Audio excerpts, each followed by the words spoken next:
So I'm going to talk to you today about SalesforceDX, continuous integration, continuous delivery, and I'm going to talk to you about test automation, which is what I do for a living. So big thank you to all the sponsors today. So without those sponsors, we couldn't all be here at the discounted rate that I think you all pay to sort of come along. So my name's Richard Clark. I work for a company called Provar Testing. So we do test automation for Salesforce, so a no-code test automation solution. I've been in the Salesforce ecosystem for about 11 years now, working in various roles on the ISV and on the SI side. So I've seen the challenges when it comes to doing testing in Salesforce. So either you're not doing any testing because it's the end of the project and there isn't enough time, and actually Salesforce is quite robust so it normally works.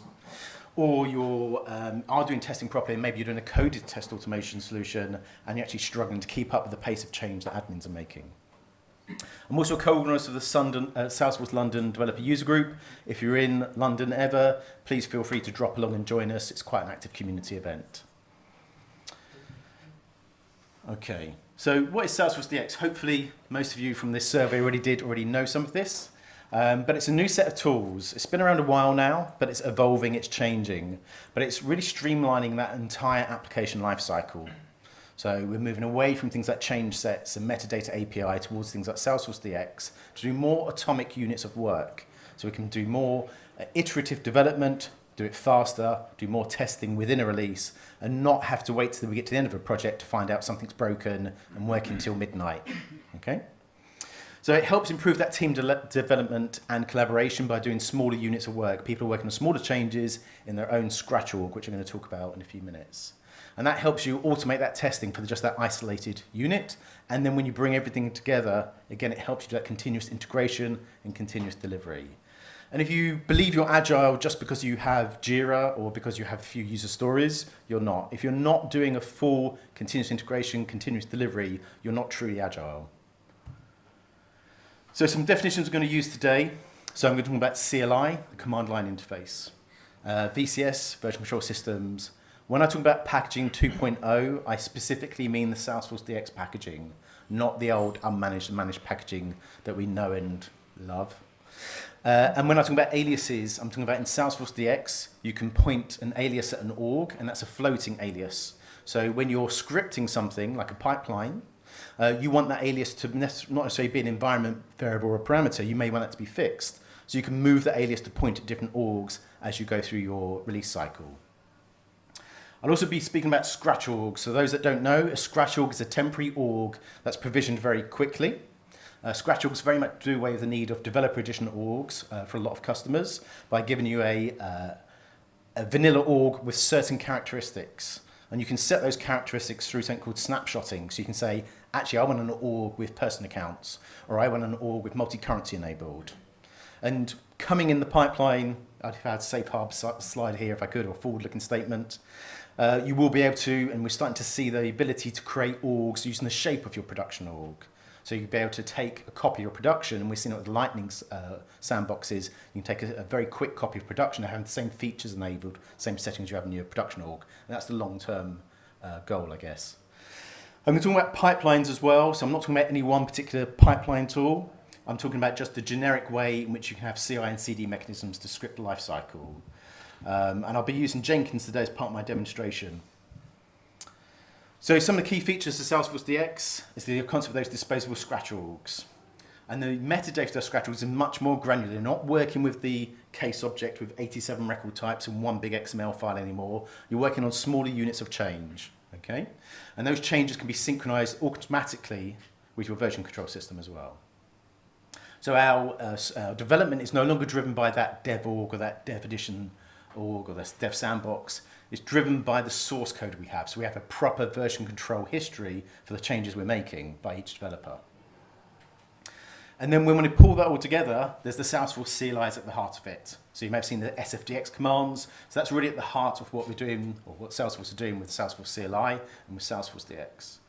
And it's an open platform, so not everyone knows that you can actually customize that. You can write your own plugins. And at Provar, we're writing a plugin at the moment. So one day you'll be able to do SFDX space Provar : run tests is the dream. So you can use the same technology for doing your test automation.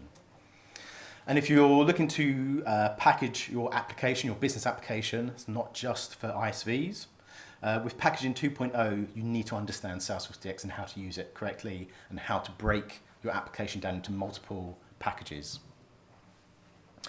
So some of the other key concepts of SalesforceDX is the idea of a dev hub. So a dev hub is effectively treats a directory of your orgs. So if you're a Salesforce customer and you've got an enterprise edition org, you'll have dev hub already in the setup. You can enable it and you can start then spinning up, creating your own Scratch orgs.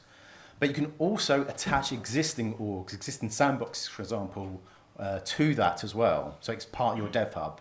So if you've used Environment Hub, it's a little bit like that in terms of having that directory of different orgs that you're using. So you can keep track of what you're using. We'll be talking about Salesforce CLI. I've said it's extendable, but it's also integrated with the VCS. You're not doing separate commands for your Git and separate commands for your SalesforceDX. Okay, so it's all integrated. And when we're talking about packaging 2.0, we've got the concept of unlocked, not unmanaged, unlocked, and managed packages again. But this time, both of those package types have namespaces. Both of those package types have package versions. Namespaces can be shared across multiple packages now, which is quite cool. And they're upgradable. So even an unlocked package is now upgradable. You don't have to uninstall it and reinstall. You don't have to fix and move forward. And because it's upgradable, you can also roll back. And you can set package dependencies up. So you can have, say, 3 packages. These 2 depend on a core package that might contain most of your data model. And there's some interesting talks from Dreamforce to look at, from Andy Fawcett, around dependency injection. I recommend if you're really into that kind of thing, you want to break your application up into multiple packages, do look and understand things like dependency injection before you do. So if you're looking to use a Scratch orgs, the Dev Hub is available after Winter 19 in new Developer Edition orgs, not the old ones you may have been using for the last 7 years. But you get a very limited number of allocations. So really the purpose of that, in my opinion, is for doing Trailhead.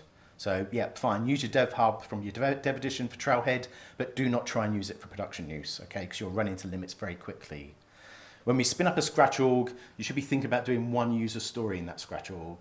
Don't think you're doing a week's work in there, because you'll end up with changes that you need to commit, and that Scratch org has got a short lifespan, say 7 days by default. So you're going to run out of time if you're not careful. So try and do one unit of change. If you're using Enterprise Edition or above, you may still find the Scratch org limits are not enough for the amount of work and the number of developers you have. I'm sure Salesforce can always sell you more Scratch org, so I'm sure that's not a problem. So let's talk about continuous integration.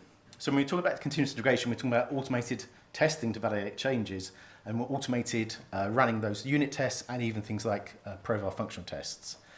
But continuous integration is source code triggered. It's not someone pressing the button somewhere. It's not a scheduled job. It's triggered based on an action you've said. So that could be a pull request in your Git repository or a merge action. So you choose what it is you want to do, what triggers that, and how often effectively you want to run that. If you are setting up a pipeline for continuous integration, you want to think about a source code scanner as well. So you can think about, it might pass a unit test, but it might be very bad code.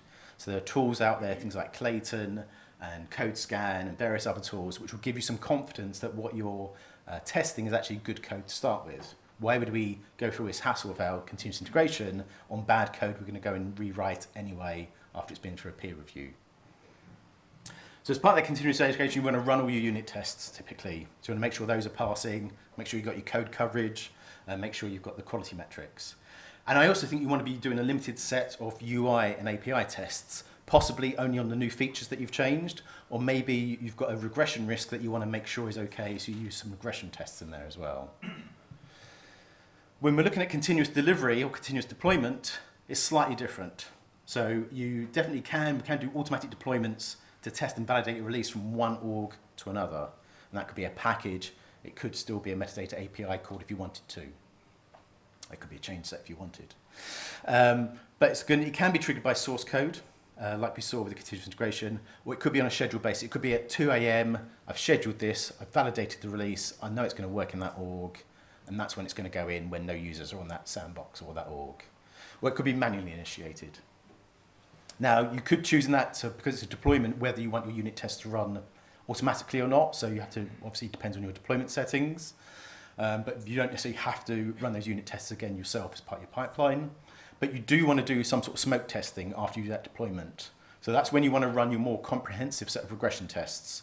So you want to run those UI and API tests to make sure you've not broken maybe a web service, maybe broken the e-commerce website, broken the community from a simple change of a validation rule, for example. So it doesn't have to be it doesn't have to be a coded change. Declarative changes also need testing. So let's talk about packaging 2.0.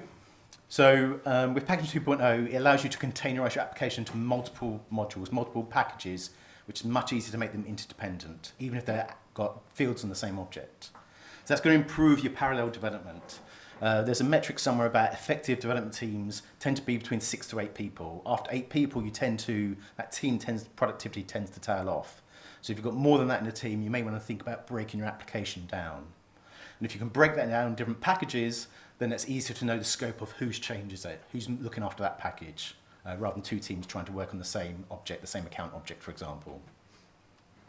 So you've got clear visibility of versions as well from those packages. So you've got the whole version history. So you can always roll back. So never fear making a change, because you can always roll back to a previous one. You can deploy a rollback one. So again, a big change from packaging 1. And because we're using Scratch orgs, we use sandboxes, you link those sandboxes to your dev hub. You're using the same tools, the same scripts to go through that. The fact it's a Scratch org or it's sandbox is irrelevant, really. It's just where that alias is pointing to that you're running your tests on for that package. So I've already talked unlocked packages, mainly aimed at customers and SIs. So they're already GA, so people already using them. There's nothing holding you back now. There's a lot happening in terms of comment on the forums, a lot of information on the Trailblazer community about it as well. If you're an ISV, you're going to have to wait a little bit longer. So the 2nd generation managed packages, Salesforce is trying to give an upgrade path for ISVs from their existing packages to 2nd generation packages. It's more difficult, obviously, because we're restricting what you can do. Just to say, unlocked packages, once it's deployed into an org, an admin can still make changes to those items, unlocked like unmanaged, but those changes will get lost when you next do another package write, okay? So it's not a good idea to think, that's okay, I'll change it afterwards. If it's not in source code, you will lose those changes. So if we look at the overall application lifecycle, we see version control is at the center of the truth now, instead of being that dev org or that dev edition we had before. So we're going through plan, code, build, test, release. And on the outside, we've got the tooling to enable that. So we've got the CLI integration. And that CLI integration is available through a number of IDEs, such as the Force.com IDE, and VS Code, which has proven extremely popular. Certainly, I've started moving over to VS Code now for the simplicity of using my SalesforceDX and other commands and scripts in the command line console. You've got your Scratchables built for devs, built off the source code. And then where tools like Provar come in is that continuous integration and that continuous delivery bit. So if we look at our environments, so on the left-hand side, we're using Scratch orgs to develop those user stories, make small units of change, spin up a new Scratch org for every change that you're doing, and you're pushing and pulling that using the command line interface. When you're ready to then package that up, you still want to use a Scratch org invariably to test that everything together works as a package. So again, continuous integration can work on a Scratch org. You don't have to wait until that environment's free, not blocked by your release manager.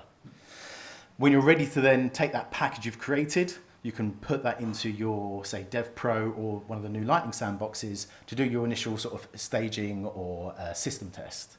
And then you move it through training, UAT, etc. The same package, the same delivery, same deployment.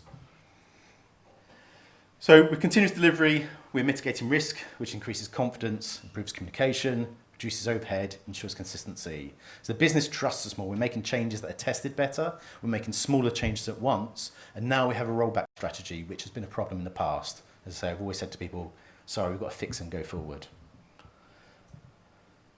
So continuous testing is, for me, at the heart, obviously I'm biased, at the heart of the DevOps lifecycle. So if you look at this Mobius strip or infinity symbol, all of these things are important.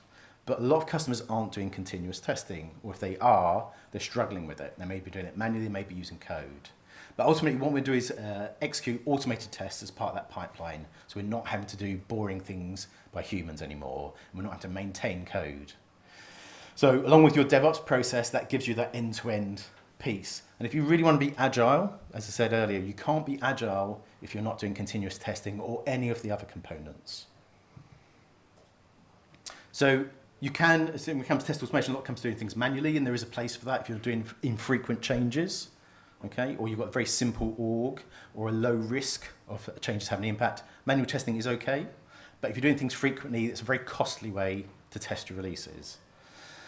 And if you're doing test automation, it enables that agile development, but it also catches those defects early. So that CI process is going to tell you when you create that check in that user story, when you've checked in that change or merged it, you know then it's broken, not at the end of the 2-week sprint or the sprint after.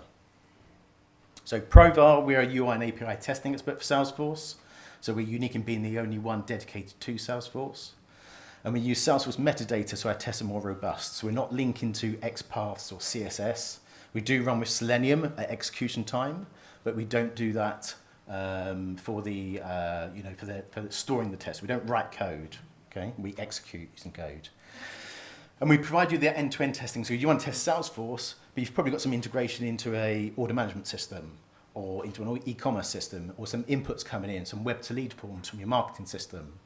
So end-to-end testing is really important as well, being able to test other things. And then when you're creating your test, you want them to be declarative. You don't want to write code, so you want to do point-and-click interface for that, for both creating and updating those. So in Provar, what we have is the ability to create tests using a browser and right-clicking on things and building up your test case in the description. And we build up all the navigation for you, which we think is quite an important thing to do. So you have to worry about what you want to test, and we'll work out how to get to that screen or that page. When it comes to your test results at the end of your continuous integration or your continuous deployment, you can push those results into something like Salesforce. So we've got a free application on the App Exchange, private listing at the moment, with just a couple of custom objects and a dashboard. So it's really easy for your business users to see how the releases are going. They can report on that, you can use things like Chatter on it. So we can use the same tools to do that. And that doesn't have to be in the org you're testing. That could be just be in a dev sandbox. So I've got a demonstration now. And I've got a quiz at the end as well if we have time. That's going to depend on how many questions you ask me, okay? So what I've got here is a Jenkins job, and I'm going to click build now, and I'm going to tell you what's happening as part of that build. So I'm going to click on that one. Live demos, I'm not nervous at all. Network, come on. While that's running, so behind this is just a Jenkins file script. So I've used a Jenkins pipeline. As part of that, I've got some environment variables. So it's doing a checkout from version control system. And what I'm doing is doing the Dreamhouse application. So this is a developer blog by Dave Carroll on using Jenkins with SalesforceDX. I'm hoping it's started. Oh, that's my fault.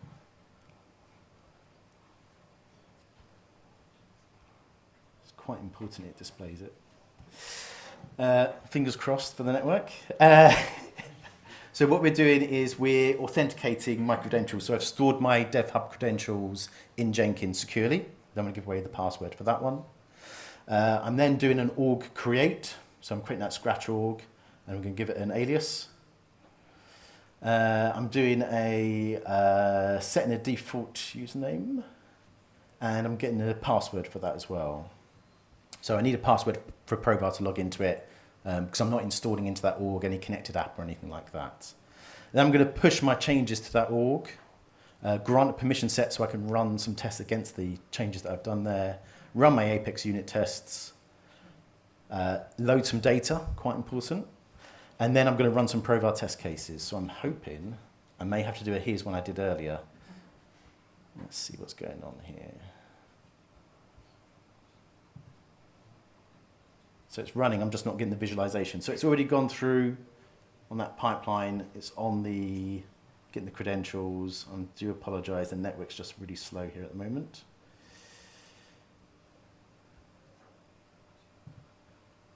I may have to go very techie now. So it's done the checkout, it's done the deploy. We've got the results. It's in the Provar tests. Build successful. So it has worked, but unfortunately Jenkins has let me down in this case. I'll give it one more chance to catch up with the network. Okay, so apologies for that. It's worked every other time. It's just one of those live demo issues. So a bit more readable. So we had the checkout, we had all the steps there as part of the pipeline. So it's scripted. Is using the alias, so it's connected to that, so I can, every time I create one, it's working the same way for each time I do that on my DevHub. And then when we do Provar, we're just running that under Ant as part of the command line as well. So there's more information available from the SalesforceDX development model. So I put some bit.ly links here. So if you want to take photos now, I'll leave this one up for 30 seconds. Getting started with SalesforceDX, those that haven't, good trailhead course on that, really useful. The dev guide I use for the CI of Jenkins by Dave Carroll as well with the Dreamhouse application. So it's good to work through that, set up Jenkins. Jenkins is free after all, do it on your own machine.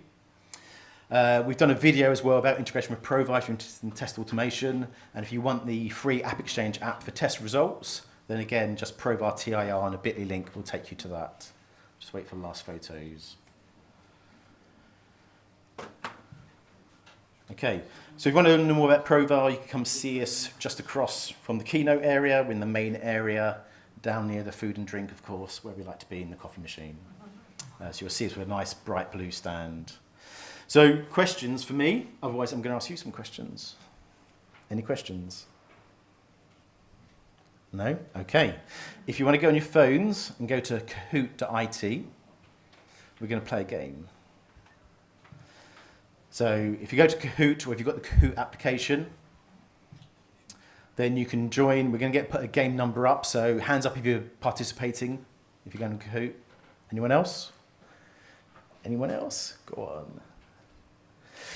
If you put in this PIN number, 636-6811, and put in your name, and we'll start a quiz.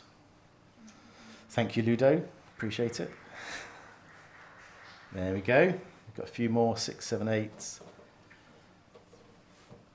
You can still join. If you haven't already, you can join while we're playing, but just in interest of time, I'll start the game. So I've got 5 questions about everything I've spoken to you about today.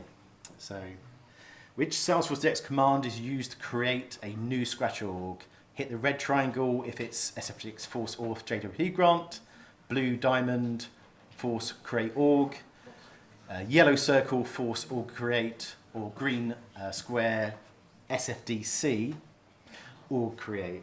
Big hint there. Time up. 7 people got it right. That's not bad. Not bad. Switching those keywords around, that's the thing. CLI is great, but it does help if you know you've got some sort of autocomplete going on. So Ludo's in the lead, so time of response will get you a bigger score. There is no prize, I'm afraid. I'll give you a free Provar trial as a prize if you want. Which of the following is not a good reason for Provar test automation? Not a good reason. It reduces manual testing overhead, enables agile development, avoids writing unit tests, or catch defects earlier in the life cycle. Which one do you think is not a good reason? So that's all our answers. Oh, we've got loads more players. That's good. 13 got it right. I've done my job today. That's great. So yeah, we do catch defects early in life cycle, and we do reduce that manual testing, but we do not write unit tests for you, okay? So many people come up to me and say to me, oh, will you generate all my unit tests for me? No, you have to do that, okay? And you have to do it properly. Mike's now in the lead. Congratulations, Mike. SalesforceDX application lifecycle, that circular diagram, is plan, code, build, test, release, or code, release, fix, re-release, recode, re-release. That's what I used to do. Irrelevant, just start anywhere. Or configuration, code, deploy, fix. I'm hoping for 100% on this one. Oh, so close. Well done. Mike still in the lead, Simon in second place.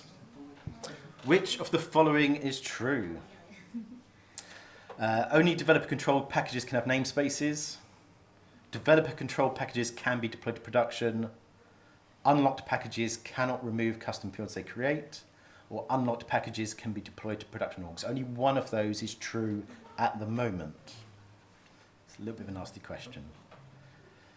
Very good. So developer-controlled packages will be able to be deployed to production, but not yet. Okay. So the packaging to manage packages for ISVs isn't yet deployed to manage to live orgs, but it will be available, I'm sure, at some stage soon. So Vince is now our leader. So well done. Last question. Which of the following is true about Provar? Tests are just generated Selenium Java classes. You won't know this because I didn't do a slide on this. It can only test Salesforce apps. Tests cannot be checked into a VCS repo. It binds tests to metadata, but not XPath locators by default. I know which one's true, but I don't think any of you, unless you've been to our stand today, will know the answer. So I'm pleased that's the correct answer for the majority. So thank you for that. Okay, Vince, you're our winner. Stand up, Vince.